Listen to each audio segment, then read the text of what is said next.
Hello and welcome again. I'm glad you're here. I've been thinking a little about fear lately. Not fear in the dramatic sense, but the quiet kind that sneaks in when you're about to share something. Fear of being seen, fear of not being good enough, fear of people not caring, fear of starting and then stopping, which I'm very guilty of a lot. Fear of making something cringe or embarrassing.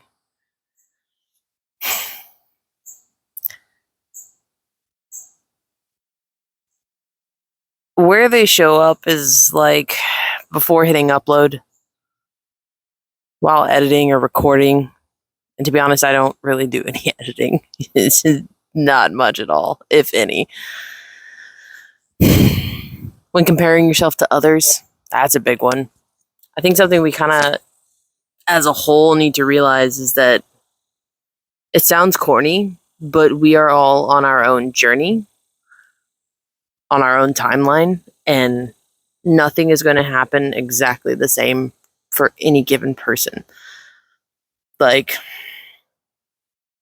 in America, the timeline is kind of go through K 12, hit college, get a job.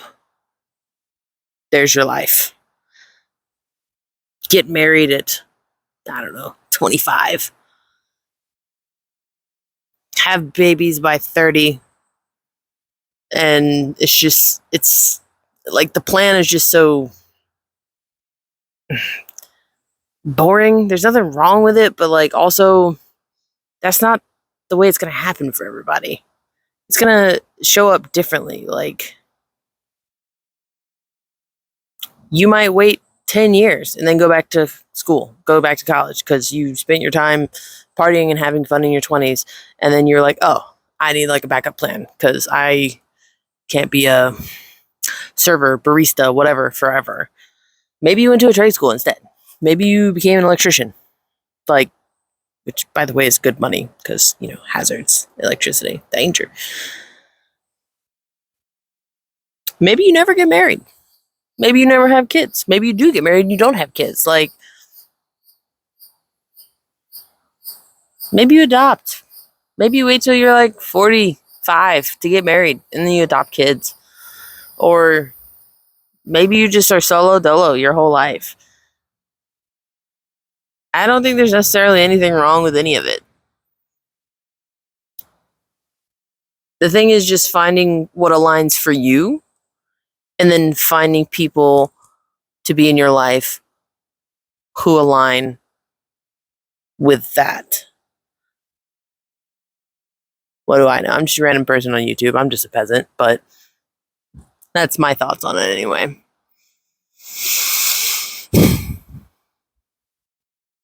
I think what might help you move through it is, if you're a creative person, remind yourself why you're creating in the first place. Like me, I do it because I love stories. Stories bring me joy. They have since I was a little kid. I used to build a blanket fort and go in there with a book and not return for a few hours. Maybe you're not a reader, but maybe you really enjoy watching movies.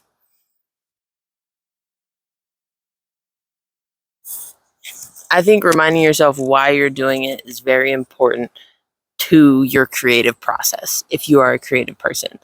But that advice kind of goes with anything you do in life, whether it's creative work or not. Like, why am I working in this office 40 hours a week or whatever? 37.5. Why am I working in this office day in and day out? To afford things that I want to do. I want to live a nice life, Like, or why did I take this second job? Because I have financial goals and the economy sucks right now. So I need some extra money. Because all the things that I want to do take money. Traveling, Like, or if you want to buy a house, houses cost a lot of money. Whatever you're doing in life. I want to go live like a hobo, like Linus in Stardew Valley, because I like nature. Whatever it is, whatever you're doing in life. Hello.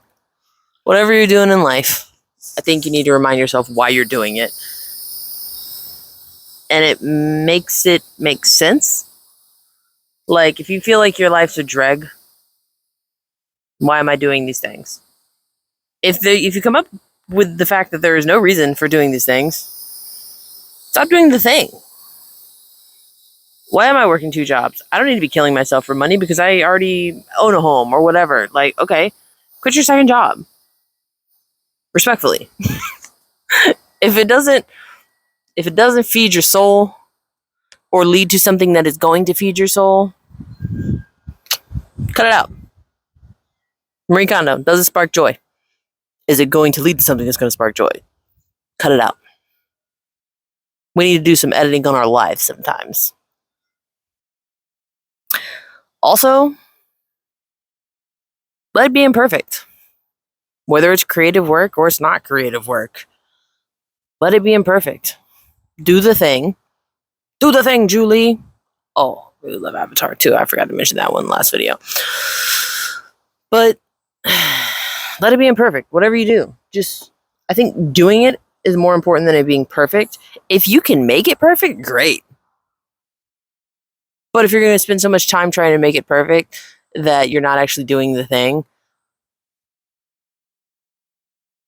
then let it be imperfect and do it anyway. I think also making peace with the idea that fear doesn't mean you're doing it wrong. It means you're probably doing it right. I don't know if that makes sense to you, but it made sense in here.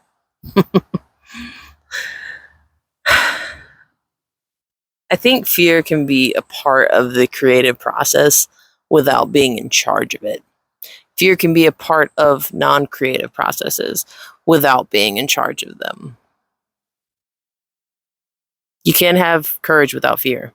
If you didn't fear anything, there would be no courage. It would just be doing it. That's kind of boring. So, you could also be scared and still make something beautiful. I think my stories are pretty beautiful. I like my books. And do I have a lofty dream of them making it big and me being able to live off of my books? Yes, absolutely yes. But at the end of the day, I wrote them for me. They are fan service to me. I like the story I'm writing. If other people like it too, then great. That's awesome. That's dope for me. But I like my books. So that's all that really matters, to be honest.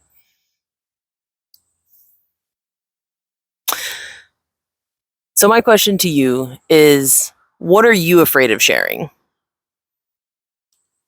And what would you make if the fear didn't matter as much? As always, stay curious, stay kind,